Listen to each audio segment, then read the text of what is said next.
problem is how my jealous stepsister cut all of my hair off when I was asleep. By the way, we're calling her Jamie. So growing up, me and Jamie never got along. She always talked bad about my mom and how my mom broke her family apart.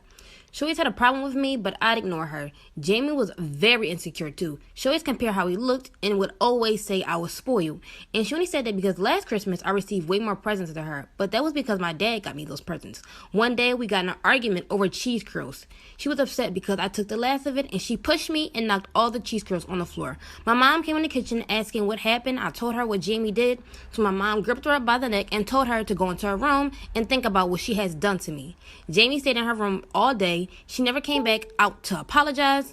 Night come and I went into my room to go to sleep. As I was sleeping, I felt something touching my head. When I got up, I saw all my hair on my pillow and Jamie with scissors.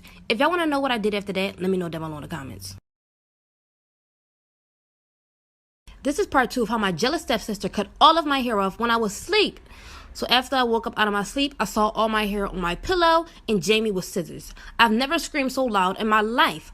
I tried to get back at Jamie, but she had scissors in her hand and threatened to cut me if I didn't back up. It was like she wanted to physically harm me. So I took the little karaoke machine and threw it at her, but it fell on her leg and she started crying.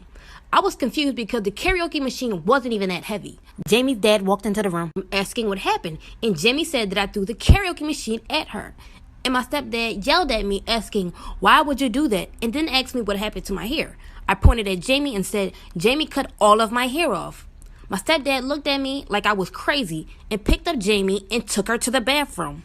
I was mad because I knew Jamie was faking it. Then I went to my parents' room and told my mom that Jamie cut all of my hair off. In college, I knew this girl that absolutely hated me. I don't know what I did to her, but when I sat next to her, she'd look mad enough to bite me. At first, I thought it was all in my head until I tried to join her group for a game. Join another group, we don't want you here!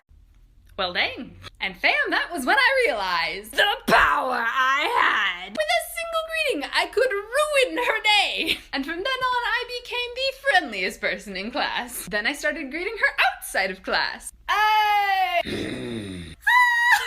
But then it started to get boring. How can I take this farther? So I found out where she lived and befriended all her roommates. So after a long day of avoiding me, she could come home and I could offer her brownies. So me and my friends have been hiding my grilled chicken leftovers at each other's houses for over 2.5 years now. First, I hid them under Jordan's bed and then she tied it on the back of Nina's car. Nina brought it up to school and waited to give it to Alyssa for her 21st birthday. When Alyssa found it, she saved it to give to Jordan for her 21st birthday and we hid it in her closet. After Jordan found it, we opened it up to look at it.